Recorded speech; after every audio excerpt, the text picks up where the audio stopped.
Hey, what's going on everyone? JSTCG here coming at you with some Yu-Gi-Oh news, and earlier today the OCG ban list dropped. YCS Niagara also just finished up, so I feel like maybe soon we'll see a TCG ban list. I uploaded a video talking about my predictions for the TCG ban list last week. We'll see if we get anything over here, but as of right now, the OCG has a new ban list. I thought we could talk about it and compare it to the TCG or what might happen to the TCG. Also, shout out to Yu-Gi-Oh! News on Twitter for the graphics that you see here.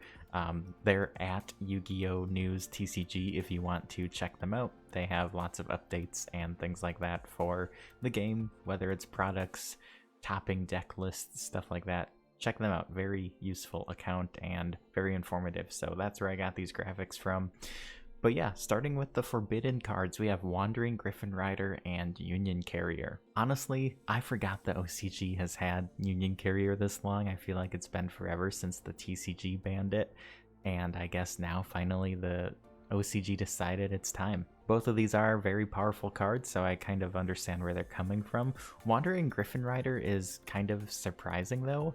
I honestly don't think the TCG would take it as far as to ban Griffin Rider. In my prediction video that I uploaded last week, I said it was probably more likely to see Wright or the Water Enchantress get semi-limited, or maybe they'll both get semi-limited. I don't see them banning any of the adventure stuff, but I guess in the OCG, the adventure package is still very powerful, and the next step to hit it was to hit the Griffin Rider. So, you know, I see where they're coming from. Still kind of surprising, but overall I think these are both very understandable forbidden cards. Now, moving on to the limited cards. You can play one of these in your deck. There's a lot to go over here. They hit a lot of problem cards, it looks like. So we have Swap Frog. Well, on top of that, we also have, let's talk about Sprite Jet and Sprite Starter. They really hit Sprite, and specifically the frog version of Sprite. I do think Jet is a very interesting hit. They didn't go for the blue or something like that. I guess, you know, going down to one starter and one Jet just affects the consistency of the deck. But yet, Sprite is probably still very much playable. It might be a smaller engine that you include in a different deck. It might not be the focal point of the whole deck. You might now be adding in the Sprite as a small package or, you know, extension to the deck. But I believe Toad is already banned in the OCG, if I'm not mistaken. So I'm not sure what exact frog plays they were doing with multiple swap frogs, or if it was just more level 2 extension for the Sprite deck. But obviously only having access to one swap frog now hurts. So yeah, they went pretty hard on the Sprite package. Real quick as well, they have Yatagarasu and Time Seal to 1. Kind of like what the TCG did on their most recent list. I don't think these are really going to do a whole lot. They haven't done a whole lot to the TCG. The Fluanderee's Magnificent Map is a big hit for Flu players. Honestly, I'd like to see something like this in the TCG. They might not completely destroy Flu.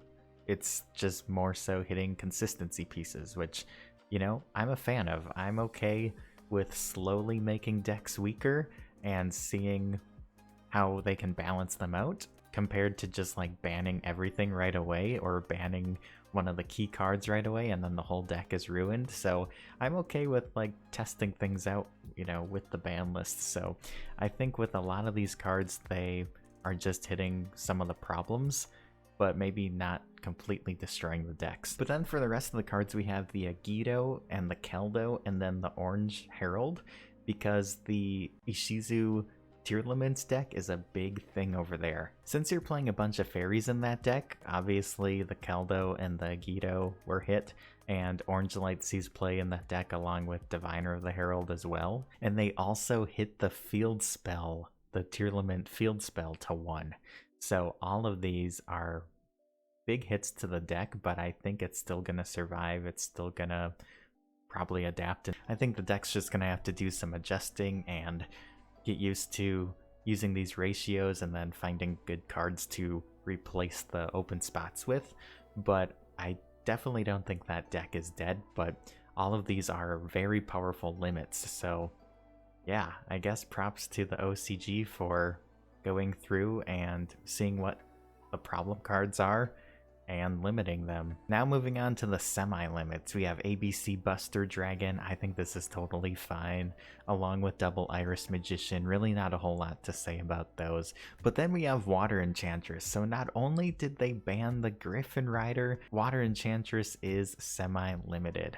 It'll be interesting to see if people continue to play Adventure in their decks. I mean, you still have the Draco back, which is a powerful card, but it definitely hurts that engine with the Griffin Rider gone. But maybe the OCG is just kind of getting tired of the adventure cards and they're going to be moving on to newer cards and newer sets, and they're going to have more powerful cards out, and the adventure package might be going away, but we'll see.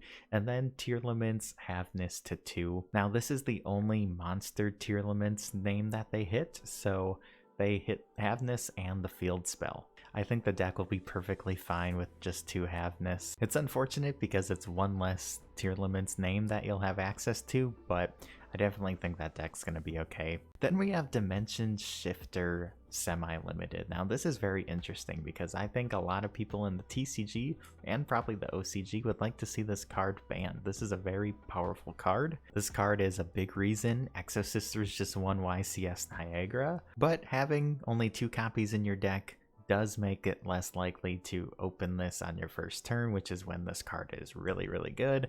So, I mean, yeah, the consistency again. We're talking about consistency this whole video. Consistency went down. I feel like in the TCG, if they put this at 2, people would just riot though. I think it should probably just be banned. Phantom Knights of Torn Scales, again, I think this is totally fine. And then Lightning Storm to 2. This one I was kind of surprised by. I mean, I get it, it's a powerful spell, don't get me wrong, but does it really need to be semi-limited? I'm not sure how I feel about this. I'm just kind of neutral on it. I mean, people are still going to play 2 in their side decks, or maybe even main decks if there's some decks out there maining it, but it's definitely a good side deck card. 2 is still definitely worth playing, so, you know, you can add something else into your side deck now if room was tight. But lastly, we have Unlimited. There's not a whole lot to say about these either, but first up we have Gen X Ally Birdman. Okay, cool. He can go to 3. That's fine by me. Danger Jackalope to 3. Jackalope was at 2, I think, on the last OCG list, and now it's at 3, so I don't really see that affecting anything much. Then we have Spiral Resort to 3. I don't think Spiral's going to be doing much in the near future anyways, so that's fine. Widow Anchor to 3.